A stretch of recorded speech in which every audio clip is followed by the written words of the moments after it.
Olá, queridos, boa noite. O meu nome é Isabela e hoje nós vamos continuar mais um episódio da websérie Estar Voltando. Hoje nós vamos falar da tribulação. Como vai funcionar tudo isso? É o que nós vamos ver agora.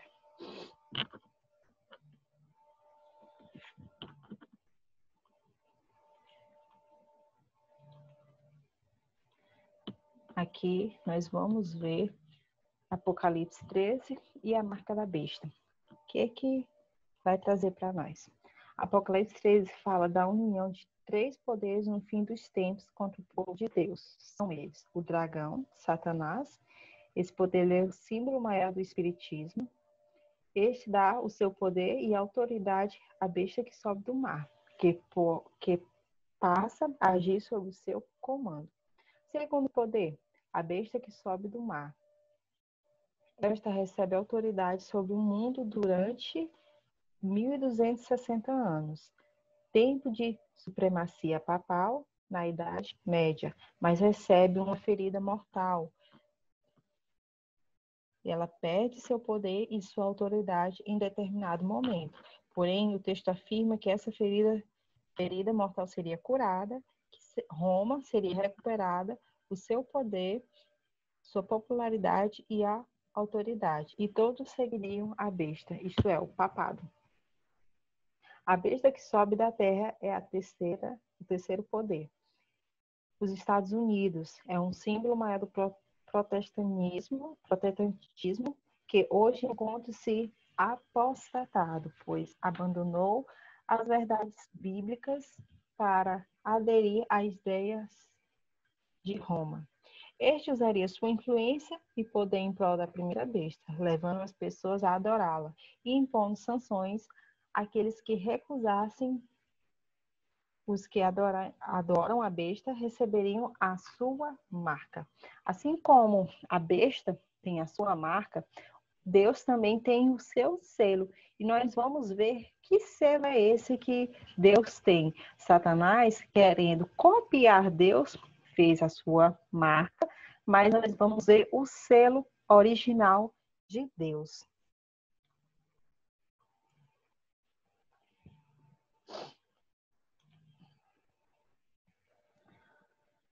Aqui nós vamos ver as evidências. Primeiro em Ezequiel, trouxe alguns textos bíblicos para a gente ver que selo é esse. Em Ezequiel fala, Ezequiel 20 diz: também lhes dei os meus sábados para servirem de sinal entre mim e eles, para que soubessem que eu sou o Senhor que os santifica. Santificai os meus sábados, pois servirão de sinal entre mim e vós, para que saibais que eu sou o Senhor vosso Deus. Isaías diz: resguarda o testemunho, sela a lei no coração dos meus discípulos. Apocalipse 14 nos traz: dizendo em grande voz, temei a Deus e dai glória, pois é chegada a hora de seu juízo, e adorai aquele que fez o céu e a terra e o mar, e a fonte das águas.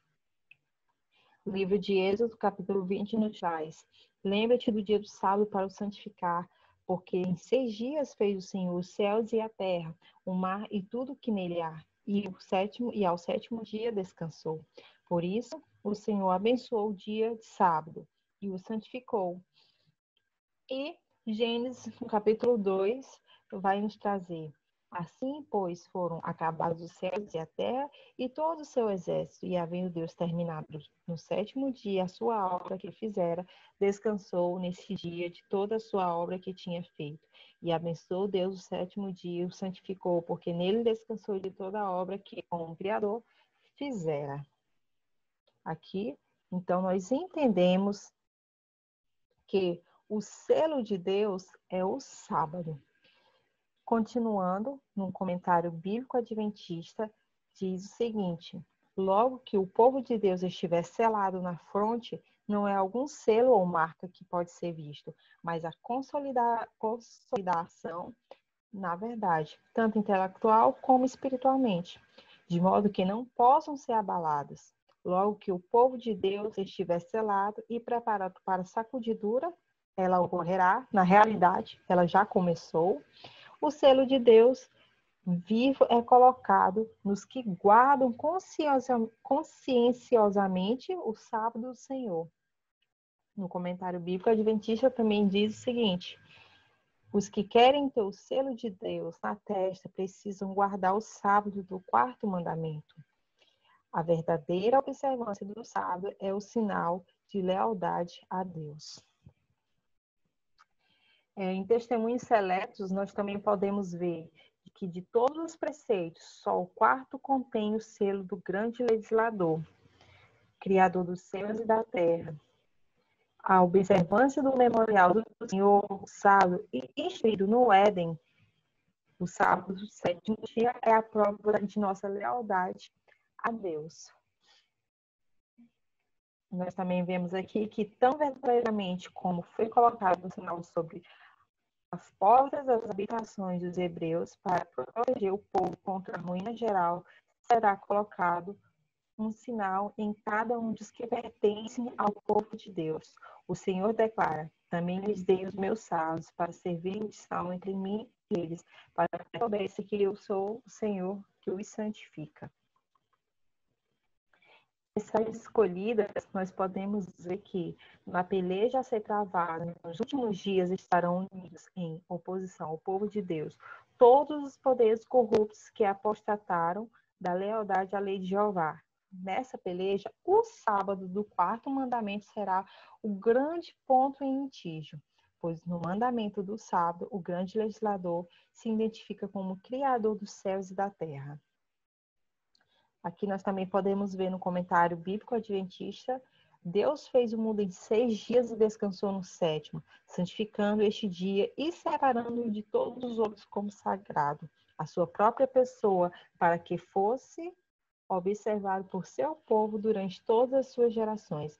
Mas o homem do pecado, exaltando-se acima de Deus, assentando-se no templo de Deus e ostentando-se como se fosse o próprio Deus, cuidou em mudar os templos e as leis. Este poder, tensionando provar que não somente era igual a Deus, mas estava acima de Deus, mudou o dia de repouso, colocando o primeiro dia da semana, onde deveria estar o 7º, e o mundo protestante tem admitido que este filho do papado, o domingo, seja considerado sagrado na palavra de Deus, isto é, de sua fornicação, prostituição. Aqui, quando fala do papado, não está falando diretamente da pessoa, mas de uma organização. Aqui nós podemos ver melhor como aconteceu essa mudança. Aqui nós vemos a lei segundo a Bíblia, e aqui nós podemos ver a lei conforme o catecismo. Daniel 7, verso 25, vai dizer o seguinte: fala da atuação de um poder, um chifre pequeno, um símbolo usado pelo profeta Daniel para representar o mesmo poder da besta que sobe do mar, símbolo utilizado por João, ou seja, Roma, que cuidaria em mudar os tempos e a lei de Deus. Foi exatamente o que Roma fez durante a Idade Média, arbitrariamente. Aqui nós podemos ver que esses mandamentos foram escritos pelo homem, e esse aqui por Deus. O segundo mandamento, que proíbe a adoração de imagens, foi retirado. O terceiro tornou-se o segundo, e o quarto passou a ser o terceiro. A guarda do sábado foi substituída pelo domingo. Para conservar o número dos 10 mandamentos, o 10º foi dividido em 2. Então, nós podemos ver, queridos, que houve uma mudança na lei de Deus, e assim como Satanás tem a marca, Deus tem o seu selo. E Satanás, querendo copiar Deus, como ele sempre faz, ele inventou essa marca. E agora nós vamos ver, continuar. Vou passar aqui. Pronto. A marca da besta na Bíblia. Como é que a gente vai ver agora? Falando sobre a atuação da segunda besta, os Estados Unidos, lembrem que é organização. O Apocalipse diz: a todos os pequenos e grandes, os ricos e os pobres, os livres e os escravos, faz que lhes seja dada certa marca sobre a mão direita ou sobre a fronte, para que ninguém possa comprar ou vender, senão aquele que tem a marca, o nome da besta ou o número do seu nome. Apocalipse 13, versos 16 a 17. Nós também podemos ver no mesmo capítulo o seguinte: e lhe foi dado comunicar fôlego à imagem da besta, para que não só a imagem falasse, como ainda fizessem morrer quantos não adorassem a imagem da besta. Essa não será a primeira vez na história que isso acontece. Daniel 3 e 6 nos contam duas histórias que são paralelas ao Apocalipse.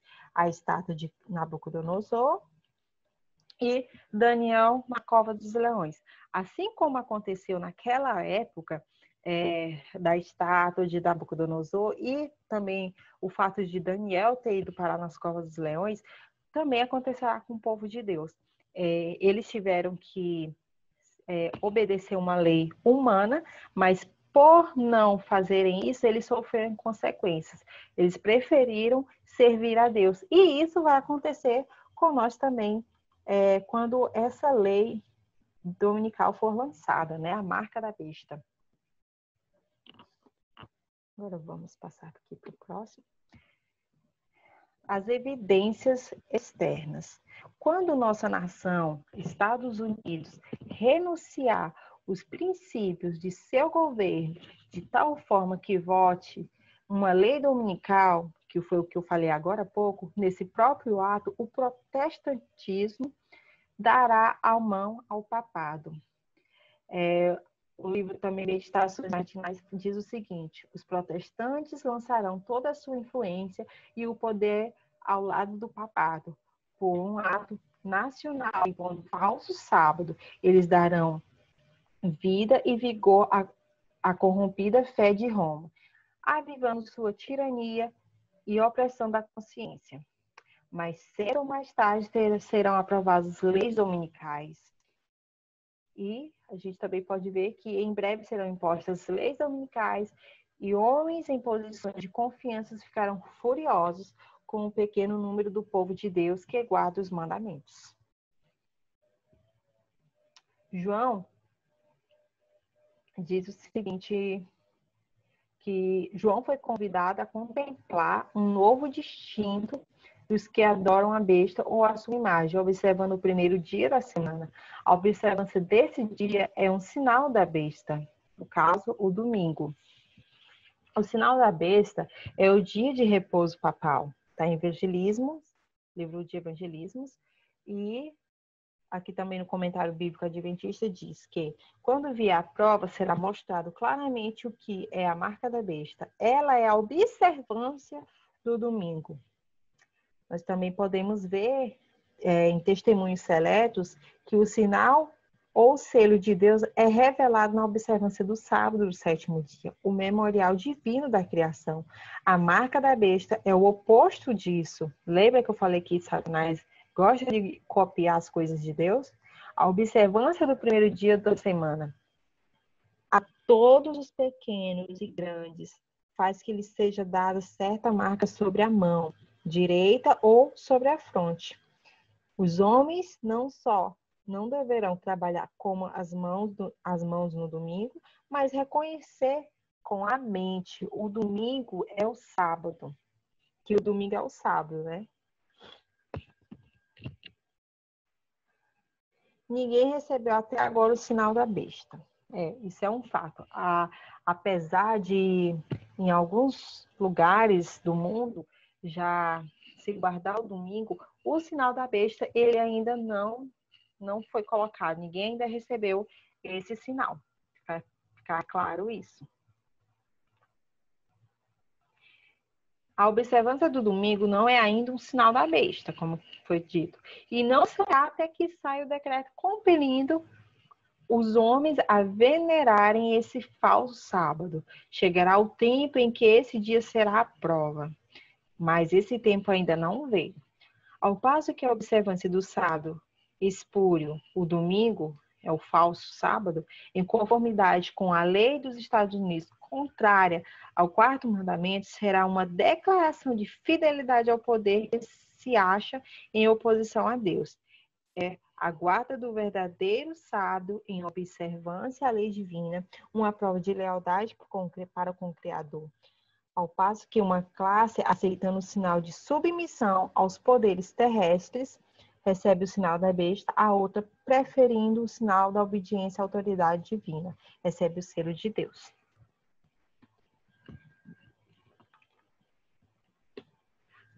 Ninguém é condenado sem que haja recebido iluminação nem se compenetrado da obrigatoriedade do quarto mandamento. Mas, quando foi expedido o decreto que impõe o sábado espúrio, o falso sábado, o alto clamor do terceiro anjo advertir os homens contra a adoração da besta de sua imagem. Será traçada com clareza a linha divisória entre o falso e o verdadeiro. Então, os que ainda persistirem na transgressão receberão o sinal da besta. O livro Grande Conflito nos traz o seguinte: ao rejeitarem os homens a instituição que Deus declarou ser o sinal de sua autoridade e honrar em seu lugar o que Roma escolheu como sinal de sua supremacia, a aceitação de fato, o sinal de fidelidade para com Roma, o sinal da besta, e somente depois que esta situação esteja assim plenamente exposta perante o povo e este seja levado a optar entre os mandamentos de Deus e os dos homens, é que, então, aqueles que continuam a transgredir há de receber o sinal da besta. Nós também não podemos deixar de falar sobre o tempo de angústia, a fuga e a vida no campo. Quando, porém, vides Jerusalém sitiada de exército, sabeis que está próxima a sua devastação. Então, os que estiverem na Judéia, fujam para os montes. Os que se encontrarem dentro da cidade, retiram-se. Os que estiverem nos campos, não entrem nela. Está em Lucas, capítulo 21. O sinal para a fuga, testemunhos seletos. Não é tempo agora de o povo de Deus estar fixando suas afeições ou entesourando neste mundo. Não vem muito distante o tempo em que, com os antigos discípulos, seremos forçados a buscar refúgio em lugares desolados e solitários, como o cerco de Jerusalém, pelos exércitos romanos, era o sinal de fuga para os cristãos judeus. Assim, o arrogasse nossa nação, Estados Unidos, o poder no decreto que torna obrigatório o dia de repouso papal, o domingo, será uma advertência para nós. Será então tempo de deixar as grandes cidades, passo preparatório ao sair das menores para lares retirados em lugares solitários entre as montanhas. E agora, em vez de buscarmos dispendiosas moradas aqui, nós devemos estar nos preparando para mudarmos para um país melhor, isto é, o celestial, em vez de gastar nosso dinheiro em comprazer a nós mesmos. Cumpre-nos estudar a maneira econômica. Não há, o livro Vida no Campo traz o seguinte: não há uma família em si que se tenha beneficiado física, mental ou espiritualmente por residir na cidade. Então, a gente vê que não tem nenhum benefício morar nas cidades grandes. A tarefa de edificar o caráter, 10 vezes mais árdua para os pais e os filhos, é uma tarefa bem maior quando se está na cidade. E também trouxe aqui para vocês um artigo publicado no site adventistas.org pelo pastor Hélio Carnassale, então, diretor de Liberdade Religiosa e Espírito de Profecia da Divisão Sul-Americana, enumera 7 vantagens encontradas nos escritos de Ellen White para uma vida no campo. E essas vantagens são as seguintes: proporciona melhor ambiente para a família e a educação dos filhos. 2. Gera oportunidades para a vida mais espiritual e missionária. 3. Permite afastar-se dos elementos nocivos e tentadores das cidades. 4. Facilita a edificação do caráter. 5, oferece benefícios físicos, mentais e espirituais para todos os membros da família. 6, proporciona cultivar os próprios alimentos. E 7, possibilita estar em contato direto com as obras de Deus na natureza. E como é o estilo de vida adventista no campo? Mensagens Escolhidas traz o seguinte: deve-se fazer o trabalho nas cidades partindo dos postos avançados. Disse o mensageiro de Deus. Não serão advertidas as cidades? Sim, não por o povo de Deus nelas morar, mas por visitá-las, para diverti-las do que está a sobrevir à terra.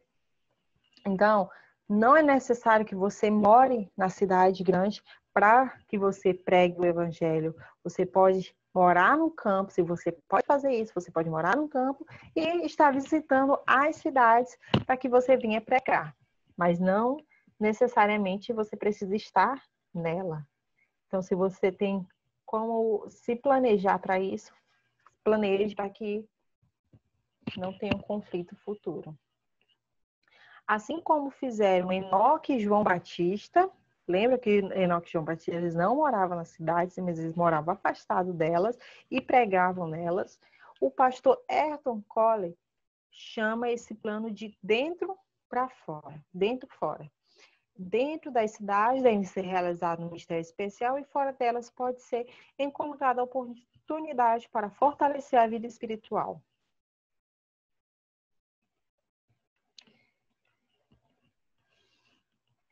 E o tempo de angústia?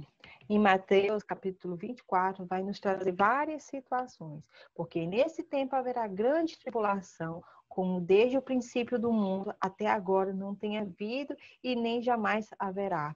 Começando com o verso 21, os sinais preditos apontam para o futuro, exclusivamente para o fim do mundo. Então, você pode ver lá em Mateus 24, que vai falar mais detalhadamente sobre isso. Por mais de 1000 anos, perseguições como o mundo nunca antes presenciara sobreviriam aos seguidores de Cristo. Milhões e milhões de suas fiéis testemunhas haveriam de ser mortas, não se houvesse estendido a mão de Deus para preservar o seu povo e todos teriam perecido. Está em o livro Desejado de Todas as Nações. Esse foi o tempo de angústia experimentado pelo povo de Deus durante o período de dominação papal. Por 1260 anos, o povo de Deus foi perseguido e oprimido. E tribulação? O que significa tribulação? Significa aflição, angústia. Porque nesse tempo se levantará Miguel é Jesus Cristo, o grande príncipe, o defensor dos filhos, do seu povo, e haverá tempo de angústia, qual nunca houve, desde que houve nação, até aquele tempo. Mas naquele tempo será salvo o teu povo, todo aquele que for achado escrito no livro da vida. Nesse versículo, Jesus utiliza a palavra de Daniel 12, verso 1, em referência à época final da tribulação. Em Mateus 24, o verso 21 que a gente falou, lemos sobre um período de tribulação como nunca existiu antes dele, nem haverá depois. Essa tribulação, cumprida por meio de opressão e massacre da igreja pelo poder papal, já faz parte do passado, ao passo que o tempo de angústia de Daniel 12:1, de acordo com o ponto de vista que defendemos, ainda é futuro. Ele sobrevirá ao mundo inteiro, será a última angústia que acometerá o planeta em sua condição presente. Nós ainda não temos conhecimento da natureza do desespero que atormentará os últimos sobreviventes da história humana. Ele não tem precedentes. A mais vivida descrição não pode atingir a grandeza daquela prova. Está lá no livro do Grande Conflito, de Ellen White. O tempo de agonia e de angústia que diante de nós está, exigirá uma fé que possa suportar o cansaço, a demora e a fome. Fé que não desfaleça, ainda que severamente provada. Vocês lembram que Jacó passou por um período de angústia, de muito sofrimento para ele. Jacó, ele não tinha certeza se tinha sido perdoado por Deus pelo que ele fez ao seu pai e ao seu irmão, roubando a primogenitura dele. Ele passou fome, ele estava cansado, ele não tinha certeza de nada e ele ficou muito angustiado. E assim como Jacó, nós também vamos passar por situação semelhante.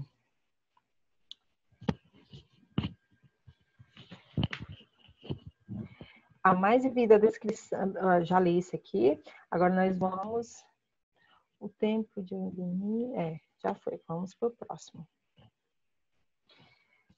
O livro de Daniel, no página 127, diz o seguinte: esse tempo de angústia chegará quando a proclamação da mensagem dos 3 anjos, é a mensagem que a gente viu ontem, antes de ontem, e a misericórdia não estiver mais disponível para os pecadores impertinentes. O ministério de intercessão de Cristo no santuário celestial terão cessado. A gente estudou essa semana sobre o santuário. Continue injusto fazendo injustiça, continue imundo ainda sendo imundo, o justo continue na prática da justiça e o santo continue a santificar-se. Está em Apocalipse, no capítulo 22, e em Apocalipse, no capítulo 15, nos traz o seguinte: depois destas coisas, olhei e abriu-se no céu o santuário do tabernáculo, do testemunho. O santuário se encheu de fumaça, procedente da glória de Deus e do seu poder, e ninguém podia penetrar no santuário quando não se cumprisse os 7 flagelos dos 7 anjos. Então, queridos, quando o ministério de Cristo se encerrar no santuário, Cristo encerrou ali, julgou todos os casos, acabará o julgamento de todos os casos, só faltar aqui para mim pegar o raciocínio. Os anjos, 7 anjos, estarão aguardando Cristo com as 7 taças para despejar na humanidade. E o que são esses flagelos? Esses flagelos são as 7 pragas. E essas 7 pragas, será que elas já estão acontecendo? Hoje nós vemos uma doença que está no mundo todo, que é o Covid-19. E muitas pessoas falam que é uma praga. A nuvem de gafanhoto que aconteceu, estão falando que é praga. Será que as pragas realmente já estão acontecendo? Vamos ver. Aqui nós podemos ver as 7 pragas. Elas cairão após o fechamento da porta da Gaza e apenas sobre os ímpios. Elas também são locais, não são universais e cumulativa, uma após a outra. Praga número 1, úlceras malignas e perniciosas. Você pode ver as pragas no capítulo 16 de Apocalipse. 2, águas do mar em sangue. 3, rios e fontes de água em sangue. 4, sol exalando-se intenso calor. O sol vai ser tão quente que as pessoas vão se queimar. 5, trevas sobre o reino da besta. Essa aqui é simbólica. 6, também simbólica. Babilônia perde seu apoio e popularidade. A gente viu aqui que por que essas pragas elas não vão ser universais? Porque já pensou se toda a água do mundo se transformasse em sangue? A humanidade ia morrer, porque ninguém ia aguentar de sede. Então, nem teria como as pessoas receberem as outras pragas. Então, a gente vê que as pragas, elas realmente são locais. E como é que a gente sabe que elas vão vir uma atrás da outra? Porque na 5ª praga, se você olhar lá no livro de Apocalipse, no capítulo 16, o verso 10 a 11, vai falar que eles ainda, as pessoas que vão estar recebendo essa praga vão estar reclamando da primeira praga. Então, vai ser cumulativa. E a 7ª praga, catástrofes e desastres naturais e sobrenaturais ocasionados pela manifestação da segunda vinda de Cristo. Então, essa praga aqui já vai ser na volta de Jesus Cristo. Quando Cristo estiver voltando, tudo isso vai acontecer. A 7ª praga. Dos púlpitos das igrejas populares será ouvida a declaração de que o mundo está sendo punido porque o domingo não é honrado como deveria. nos primeiros escritos diz o seguinte: vi que os quatro anjos segurariam os quatro ventos até que a obra de Jesus estivera terminada no santuário. E então viriam as sete últimas pragas. Estas pragas enfureceriam os ímpios contra os justos, pois pensavam que nós havíamos trazido os juízos divinos sobre eles, e que, se pudessem livrar a terra de nós, as pragas cessariam. É aqui que vai ser lançado o decreto de morte. Apocalipse 13 falando sobre a atuação da segunda besta, essa besta que sobe da terra, em favor da primeira besta, que é a besta que sobe do mar. Afirma: seduz os que habitam sobre a terra por causa dos sinais que lhe foi dado.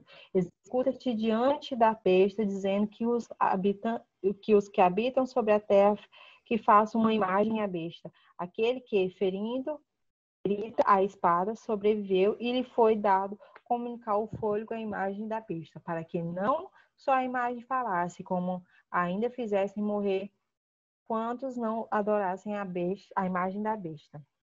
O decreto que finalmente sairá contra o remanescente povo de Deus será muito semelhante aos que Assuero promulgou contra os judeus. Hoje os inimigos da verdadeira igreja veem no pequeno grupo de guardadores do sábado um Mardoqueu à porta. A reverência do povo de Deus por sua lei é uma constante repreensão aos que têm deixado o temor do Senhor e estão pisando o seu santo sábado. Está lá em Profetas e Reis. E o livro Grande Conflito vai nos trazer o seguinte: posto que um decreto geral haja fixado um tempo em que os observadores dos mandamentos poderão ser mortos, seus inimigos, em alguns casos, se antecipam ao decreto e, antes do tempo especificado, se esforçam por tirar-lhes a vida, que é o decreto de morte. Mas ninguém pode passar através dos poderosos guardas estacionados em redor de alma fiel. Alguns são assaltados ao fugirem das cidades e vilas, mas as espadas contra eles levantadas se quebram e caem tão impotentes como a palha.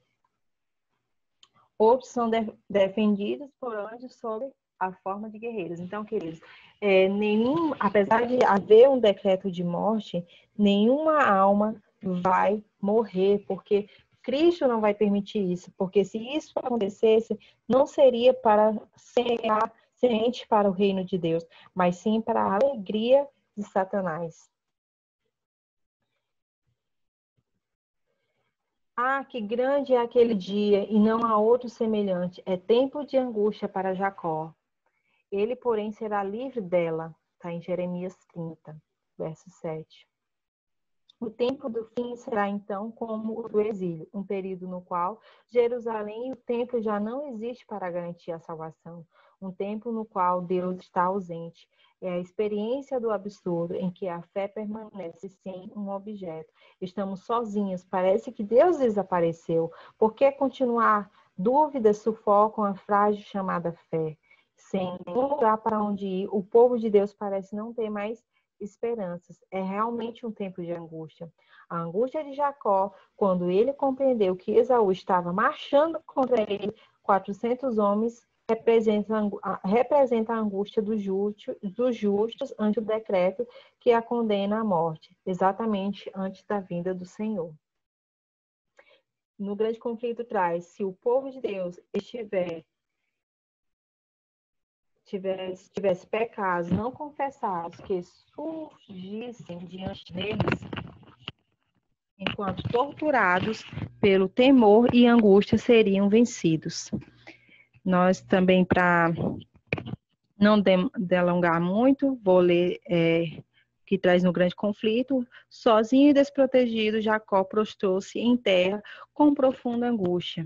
Era meia-noite. Então, quando Jacó estava sozinho, achando que estava sem proteção, foi o momento que Cristo apareceu, Deus apareceu para ele, né? E assim vai ser para nós também. À meia-noite, Cristo irá voltar. Não significa que seja à meia-noite, mas no período mais escuro de nossas vidas. É à meia-noite que Deus se manifesta o seu poder Só baixar aqui para ler. Para o livramento do seu povo, o sol aparece resplandecendo em sua força. Sinais e maravilhas se seguem em rápida sucessão. Os ímpios contemplam a cena com terror e espanto, enquanto os justos veem com solene alegria os sinais de seu livramento. Está no livro Grande Conflito, de Ellen White.